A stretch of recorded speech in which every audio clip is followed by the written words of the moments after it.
بسم اللہ الرحمن الرحیم۔ اللہ کے پیارے نبی حضرت سلیمان علیہ السلام کے دربار میں ایک دن انسانوں اور جنوں کے درمیان خوب بحث و مباحثہ جاری تھا، جس کا موضوع تقدیر اور تدبیر تھا۔ انسانوں کے پاس مضبوط دلائل تھے کہ تقدیر یعنی قسمت نہیں بدلی جا سکتی، جبکہ جنات اس بات پر باضد تھے کہ محفوظ تدبیر سے تقدیر بدلی جا سکتی ہے۔ جب حضرت سلیمان علیہ السلام نے دیکھا کہ جنات اس بات کو ماننے کے لیے تیار نہیں اور کہہ رہے ہیں کہ تدابیر سے تقدیر بدلی جا سکتی ہے، تو آپ نے اس جن کو جو اس بات کے حق میں زیادہ بول رہا تھا اس کو کچھ سالوں کا وقت دیا اور کہا کہ اپنے دلائل کو سچ ثابت کرو۔ چنانچہ جن نے اپنے دلائل کو ثابت کرنے کے لیے منصوبہ بندی شروع کر دی۔ ایک دن اس کی نظر اپنے ساتھ والے ملک پر پڑی، جہاں ایک خوبصورت نوعمر شہزادی ایک باغ میں اپنی نوکرانیوں سے کھیل رہی تھی، جس کی شادی پہلے سے ہی کسی دوسرے ملک کے شہزادے سے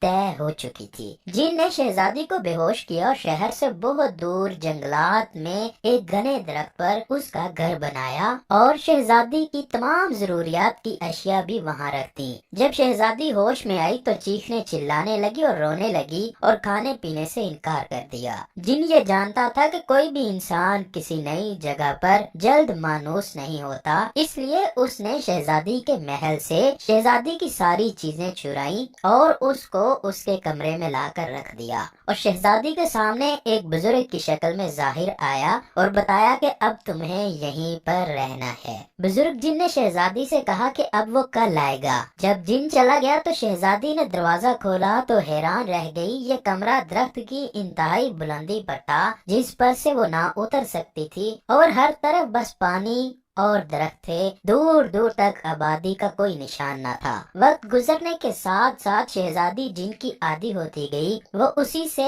اپنی تمام ضروریات کی چیزیں منگوانے لگ گئی۔ وہ ارد گرد جنگل کا نظارہ کرتی اور بہت خوش ہوتی رہتی۔ اسے اپنے ارد گرد اپنے جیسا کوئی انسان نظر نہ آتا، لیکن جن کو وہ اپنا بزرگ کہنے لگی تھی، اور وہ اس کے بارے میں جان چکی تھی کہ وہ ایک جن ہے جو کمرے سے نکلتے ہی نظروں سے اوجھل ہو جاتا ہے۔ وقت گزرتا گیا، شہزادی بھی جوان ہو گئی اور جن نے بھی شہزادی کے پاس آنے کا دورانیہ بڑھا دیا۔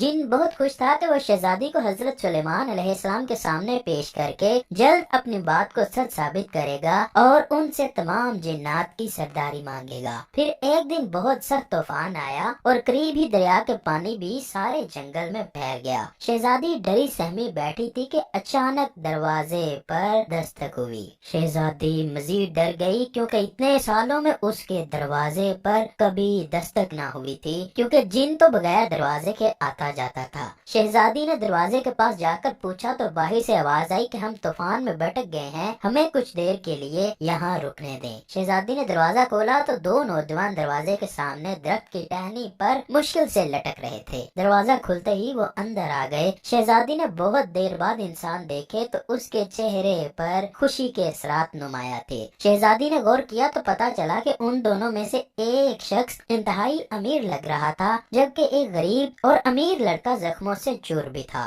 شہزادی نے امیر شخص کے لیے مرہم پٹی کا بندوبست کیا اور ان دونوں کو کھانے پینے کا سامان مہیا کیا۔ وہ دونوں بھی پریشان ہوئے کہ اکیلی لڑکی یہاں تنہا کیوں رہ رہی ہے۔ خیر، پہلی رات گزرنے کے بعد شہزادی نے ان دونوں کو اپنی ساری کہانی سنا دی کہ کیسے وہ ایک جن کی قید میں اتنے سالوں سے رہ رہی ہے۔ خیر، جو ان دونوں میں غریب لگ رہا تھا وہ بولا کہ آپ فکر نہ کریں، میرے ساتھ جو بیٹھے ہیں یہ کوئی عام شخص نہیں، یہ بھی فلاں ملک کے شہزادے ہیں۔ ہم اپنے سپاہیوں کے ساتھ مچھلی کے شکار پر نکلے تھے، لیکن دریائی طوفان سے ہمارے سارے سپاہی اور کشتی ڈوب گئی اور بس ہم دونوں کسی طرح سے بچ کر اس درخت پر پہنچ گئے۔ درخت پر چڑھے تو کمرہ دیکھ کر بہت حیرت ہوئی اور زندہ رہنے کی امید بھی، لیکن یہاں تو ایک اور ہی ماجرا نظر آ گیا ہے۔